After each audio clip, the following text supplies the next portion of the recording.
Hi everybody, this is your weekly horoscope for the week starting Monday the 30th of October going through until Sunday the 5th of November. I've had a look at this week and it is kind of all over the place. We've got lots of changing energy. Monday and Tuesday have certain energy to it, then it changes. So this is a week where you kind of have to stay on your toes a little bit. I'm going to give you a day-by-day rundown of everything that's coming up this week, and I'll put little timestamps in the description so you can click on each day where it begins as well. Okay, so on Monday the 30th of October we have the moon in Pisces. The moon is what gives you a sense of peace and comfort and relaxation, and with that being in Pisces, you immediately feel much more aligned with the spiritual side of life, the spiritual realms. It's about being self-sacrificing, using your imagination, your intuition. And Pisces is the last sign of the zodiac, so it's very close to the other side. So that's why the intuitive sense is often so heightened. So that moon conjuncts Neptune in Pisces. Neptune is the water planet of dreams, aspirations, imagination, intuition, so more of the same really. That's in Pisces. So a conjunction is when two planets sit together. So you've got the moon and this imagination planet sitting together, giving you great emotional depth and great emotional insight. And these two then trine the sun in Scorpio and Jupiter in Scorpio, so more water. Okay? So the build up to Halloween here is emotional, it's intuitive, and there's great potential to uncover hidden secrets within yourself. So it's not just about, you know, the veil thinning. That's what they always talk about at Halloween, that the veil between this world and the other world is very thin. What's really thin, the veil that's really kind of very flimsy on Monday, is the veil that's keeping your hidden secrets kind of under lock and key. And if you have the time or the luxury to meditate and reflect and to be contemplative a little bit on this Monday, you will understand great things about yourself, and you can get really good insights about what's going on about you, who you are, what you value, what you don't value, the things that are going on in your life. You can really get a much deeper and greater understanding of who you are as a person, what matters to you in truth, and what really doesn't matter to you. On Tuesday the 31st of October we've got Halloween, and it's also Bob's birthday, so happy birthday Bob. The Pisces moon trines Mercury in Scorpio. Mercury is the communication planet, and in Scorpio it's really kind of like down below. Mercury rules Gemini and it rules Virgo. So in Virgo it's about taking information in and making sense of it, like accountancy, like bookkeeping. In Gemini it's about talking, it's about expressing your ideas. In Scorpio it's like diving into this giant emotional pool and trying to communicate with that. So there is an overwhelming sense of emotions here on Tuesday the 31st. And that Mercury in Scorpio then conjuncts, so it blends and meshes its energy with Chiron in Pisces. Chiron is one of the asteroids, and in the astrology he's known as the wounded healer. He represents the part of the chart that is most difficult for you until it's transformed to become one of your biggest strengths. And that is something that within our natal charts we all have. We all have certain things that are painful to us until we do something about it, and then we can excel in those areas.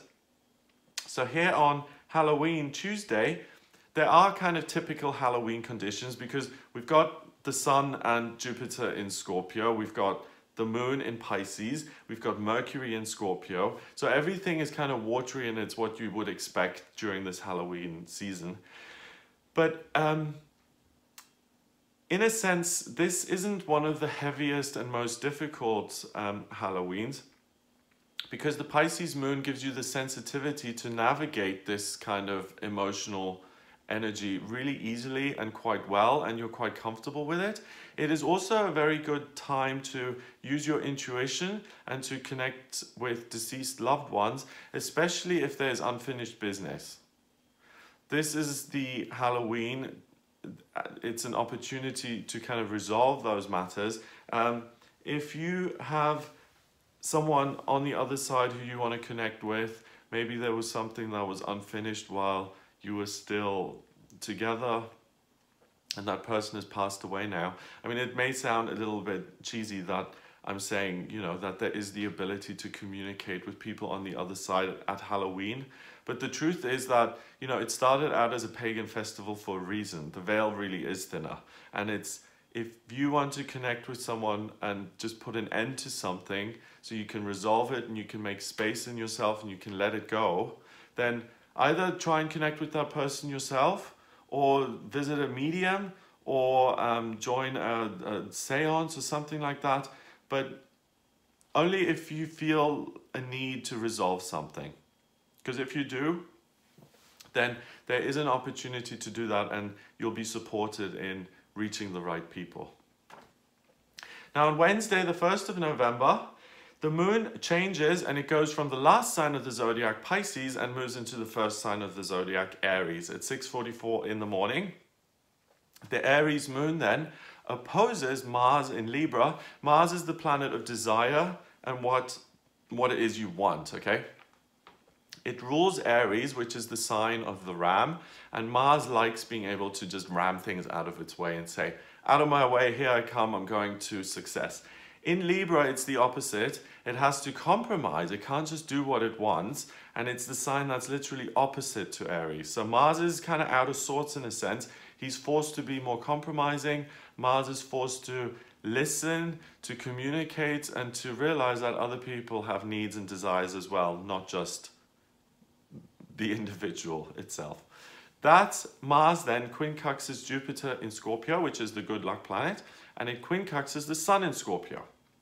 So on Wednesday, the 1st of November, you'll notice a total change of attitude, okay? So you focus on practical matters now. It's not all, you know, the other side and Halloween and spirits and deceased loved ones. You're focused on practical matters and you enjoy focusing on your relationships and how to make progress in your relationships. That's all relationships, family, colleagues, lovers, romantic partners, everybody. So also, if you're interested in someone in a romantic sense, and you don't really know how to get that going or what to do with that situation, on this day, listen to your guidance on how to make that a reality. You're going to get really practical insights into how you can make a situation that only exists in your mind as a desire, as an aspiration. You'll get guidance into how you can turn this into a reality. Moving on to Thursday, the 2nd of November, we've got Mercury in Scorpio still. So Mercury in Scorpio, watch out for that. Mercury in Scorpio is really emotionally overwhelmed. So at times, Mercury in Scorpio can say things which seem just true and a fact of life. But if you say them without thinking about them, it can be kind of harsh and it can come across as a little bit abrasive. So just be aware of how much honesty you're giving people and how much honesty people deserve. You know, when people start to talk about they deserve to know the truth about themselves, you know, then you know it's not going to end well. That trines Chiron in Pisces. Chiron, like I said, is the wounded healer. So we've got that floating around at the moment. So Mercury, the communication planet, getting in touch with Chiron is good because Chiron is a wound, it's a problem until it's addressed and healed. And Mercury, by thinking and communicating, starts to do that. Also, the Aries moon opposes Venus in Libra. So on this day, any kind of hidden pain that you've got may come to the surface, especially if that pain is in a romantic relationship. So if something has been kind of simmering beneath the surface or it's been swept under the rug deliberately, it's really likely to arise today. Try to see the other person's point of view in this situation. Try and see your own part in it. So if it's something really stupid and trivial like an argument about the dishes, do you really leave piles of dishes in the sink before you start saying, no, I don't? Just double check in with yourself whether the thing that is coming up and that's arising is actually valid. And if it's valid, then put your hand up and say, hey, do you know what? Yeah, I did leave them all there. I didn't feel like washing them. I'm messy. And that's the way it is today. So the best policy really is to own up to your own stuff, rather than get defensive about it and say, well, I may have done this, but you did this, you know, much worse. So that's likely to arise. Try and see the other person's point of view, because your inclination on this day with the planets as they are, with the Aries moon opposing Venus in Libra. Venus in Libra is the love planet and it's very considerate. The Aries moon opposes it, and the Aries moon says me, me, me. Okay? So you're going to have this leaning towards being the wrong party, i.e., I am right, no one understands me, and I constantly have to listen to all this criticism, even though I am totally blameless. Poor me, I'm such a victim. So you think you're right, but just remember that, especially in relationships with other people, there are two people involved, and it's very, very rare that one person is 100% right and the other person is 0% right. It's usually more, you know, 60-40, 50-50. So bear that in mind. Give people the benefit of the doubt and be more deliberately say, okay, even though I think I'm 100% right and this person has no idea, I'm going to try and see their point of view. It's going to help. Friday the 3rd of November, we have the moon going into Taurus at 9:47 in the morning. The Taurus moon is much more grounded and much more stable. So you're not kind of rushing forward. So Wednesday and Thursday, we've got an Aries moon. That's much more fiery, and that's much more about making things happen, and there's a sense of urgency. With the moon going into Taurus here on Friday, there's an immediate sense of, oh, I can relax a little bit. Because Taurus is an earth sign, it's the most grounded of all the earth signs, and it likes structure and security and predictability and beautiful things. The Taurus moon opposes Jupiter in Scorpio, and it trines Neptune in Pisces. So this really grounded, sensual moon almost is a cross from Jupiter in Scorpio, which is all about relationships. So it's like, I'm actually kind of focused on my physical well-being right now, not so interested in the emotional stuff. Also, it trines Neptune in Pisces, so that does give you intuitive messages, as well as, I wouldn't say intuitive messages, I would say emotional messages along with physical messages.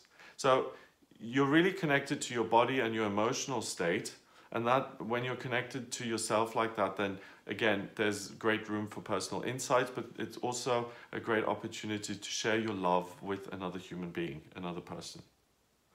Venus is in Libra, and that opposes Uranus in Aries. So we've got the same kind of conflict there. Venus in Libra is compromising and loving. Uranus in Aries is, I'm going to do the eccentric and unusual thing that I have planned, and I'm not going to let anyone stop me. The Taurus moon also opposes the sun in Scorpio. So there's a kind of break here between all the emotional work and development that you've been doing, and there's a focus on the simple things in life and just the body and groundedness and basics. So it's a great day to relax and to enjoy the simple pleasures in life. The emotional upheavals calm down. There'll be a tendency to rationalize why your dysfunctional relationships with other people or substances or behaviors are okay. So your body is going to speak up, and your emotions are going to speak up, and they're going to say things like, oh, well, you're lonely, it's okay to take 5 Valium. Or, my health is still okay, you know, I'm not diabetic, so, you know, I want to eat this cake right now to feel better. So I may get sick in future, but right now I need to do this so I can feel the way I want to feel. And it's dysfunctional, because those kind of things are pleasure in the short term and they make you feel better there and now, but in the long run they end up causing you major problems. And then you have the problem that the drug or the behavior or the substance or whatever caused, and then you have the additional original problem which you have to tidy up as well. So try and not go off the rails here on Friday if you're in denial about something and want to find an outlet to get rid of it and not to think about it anymore. So if you don't want to think about, we don't always want to analyze ourselves and say, what am I feeling right now? How's things going? We can't do that. People have to work, get on with things, children, families, blah, blah, blah. So if you want to get out of yourself, do something healthy, go for a run or do some sports or do a meditation or yoga or something like that. If you want to change the way you feel, do something healthy rather than destructive. Because, like I said, there is the potential to go back into denial after the uncomfortable truths of the day before. Because the day before would have been unpleasant if things you don't want to look at come to the surface and you're forced to look at them. Then the next day, you can have an emotional hangover and you can say, well, today, screw it, I'm just going to go have fun and I'm just going to behave badly and do things for myself. It's normal. So try and use healthy things. This is a process of detoxification and you're getting rid of negative stuff. So there's no point in uprooting all the negative stuff and then once it's gone, filling it with some other negative behavior. That's kind of beside the point. You're just repeating the cycle then. So it's about finding more positive and productive ways of making yourself feel good rather than returning to old habits and old ways of doing that. Saturday, the 4th of November, we have a full moon in Taurus and there's a separate video on the full moon and I'll make a separate video on the new moon later in the month as well. Venus is still in Libra, it opposes Uranus in Aries. The Taurus moon opposes the Sun in Scorpio and sextiles Neptune in Pisces. So the last 2 days, Thursday and Friday, they have really been days of upheaval. And today on Saturday, they result in a completion or in a healing within you. You realize your part in the situations that are going on in your life. You don't just blame other people for them. You have a very objective view of these things now. You see things clearly and you're able to make informed decisions on what you want and also how you deserve to be treated by others. You really something clicks inside of you and you understand who you are, what you're willing to accept, what you're not willing to accept. And the great thing about introspection and doing this inner work that I've noticed, which when you put that focus on yourself, and sometimes it can be quite harsh, it's that laser beam vision of self-introspection and say, I am for instance, I'm someone filled with ego and selfishness, okay? That doesn't feel good, but by recognizing it and not going into denial, that's the first step. You can do something about it then, okay? But an unfortunate side effect that I've noticed with people is when they start to do this inner work, and I'm guilty of this myself, then that laser beam focus also gets directed at other people. So, well, if I'm selfish and and an egomaniac, then look at him, look how greedy he is and how lazy and all of that stuff. So don't go down that route. It's a double-edged sword, but it's best used when trying to improve yourself, not to take other people down. So yes, you do understand though, the great thing about this is, joking aside, is that there's a clearer boundary and you understand who you are and you're going to understand what you're willing to accept and not, what is just no longer acceptable to you. Finally, on Sunday, the 5th of November, the moon moves into Gemini, much lighter again. So Taurus is earth and structure. Gemini is really like a leaf blowing in the wind. Gemini is communication and expression and ideas, and it's fun and it's walking through different doorways. That moves into Gemini at 10:27 in the morning.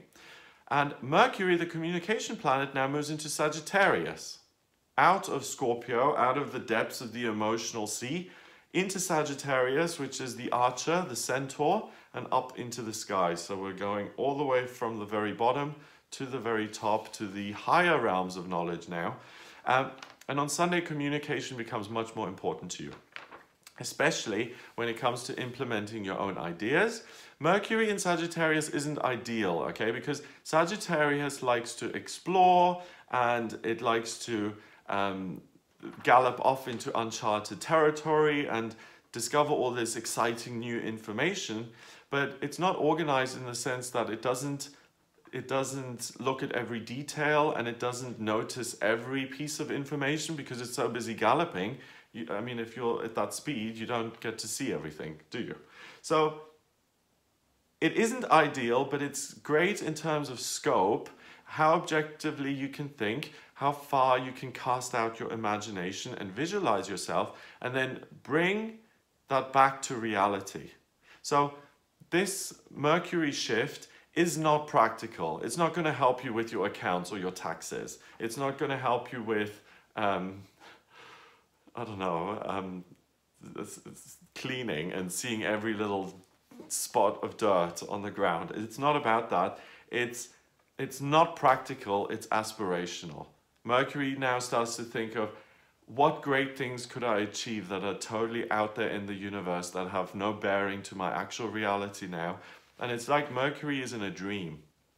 It's able to go beyond its normal limitations, and it's able to gallop off into the sky, into the universe, to hang out with the stars and to share in the twinkling starlight and to discover, oh my God, I have so much more potential in myself than I realized.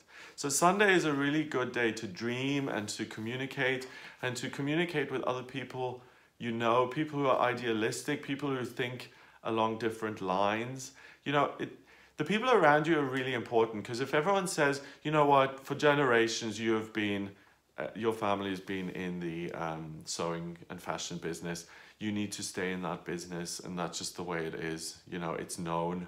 That's the way your family does it, tradition, values, all of that stuff. What about you? What if you think you want to be a supermodel? You don't want to actually make the clothes, you want to wear them on the runway. It's really important to dictate what your life is going to be, because if you don't, other people are going to dictate what your life is going to be to you. I speak from personal experience. If you don't know what you're doing yourself, other people are going to take advantage of that and say, this person doesn't know what they're doing. Let's put them to work at something that we want them to do.